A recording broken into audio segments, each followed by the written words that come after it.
బెంగుళూరులో 62 సంవత్సరాల రామకృష్ణ అనే ఒక వృద్ధుడు తన భార్య చనిపోవడంతో తనకు తోడు కోసం 38 సంవత్సరాల వయసున్నటువంటి జయలక్ష్మి అనే ఆవిడనైతే వివాహం చేసుకున్నాడు. 2020లో వివాహం చేసుకుంటే ఇప్పుడు 4 సంవత్సరాల తర్వాత ఆమెమొచ్చేసి తనపై ఆస్తులన్నీ కూడా తన పేరున రాయమని, అలాగే ఫిఎఫ్ నగదును కూడా తనపై బదిలీ చేయమని అడిగింది. అయితే అతనైతే దానికి అంగీకరించలేదు. దాంతో ఆమె ఎమోషనల్ బ్లాక్‌మెయిల్ చేసింది. ఆ తర్వాత గృహహింస చట్టం కింద కేసులు పెట్టించింది. దాంతో ఆయన భయపడిపోయాడు. ఈ భయపడిపోయిన తర్వాత తనపై ఆ ఆస్తులన్నీ తన పేరున రాద్దాం అనుకున్న క్రమంలో ఆవిడ గురించి ఎంక్వైరీ చేస్తే తను 8వ భర్త అని తెలిసింది.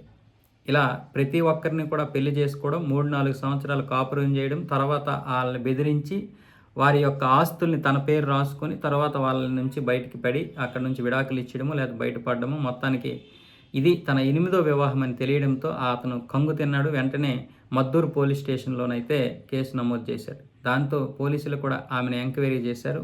ఈలోగా ఆమెని ఇలా జరిగింది కదా, నువ్వు నేను 8వ భర్తనంట కదా నీకు అని ఆయన అడిగేలోగే ఆమె ఆ ఇంట్లో ఉన్నటువంటి 25 లక్షల రూపాయలని ఎత్తుకొని బయటకు పారిపోయింది.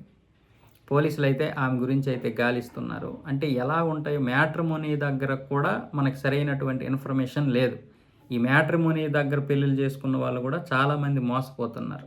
కాబట్టి ఏదైనా సరే ఎలాంటి వారినైనా సరే పెళ్లి చేసుకోమనే ముందు కూడా మనం ఆచితూచి వ్యవహరించాలి. ఇప్పుడు ఈయన చేసిన ఎంక్వైరీ ఏదేదో పెళ్లి ముందు ఎంక్వైరీ చేస్తే బాగుండేది.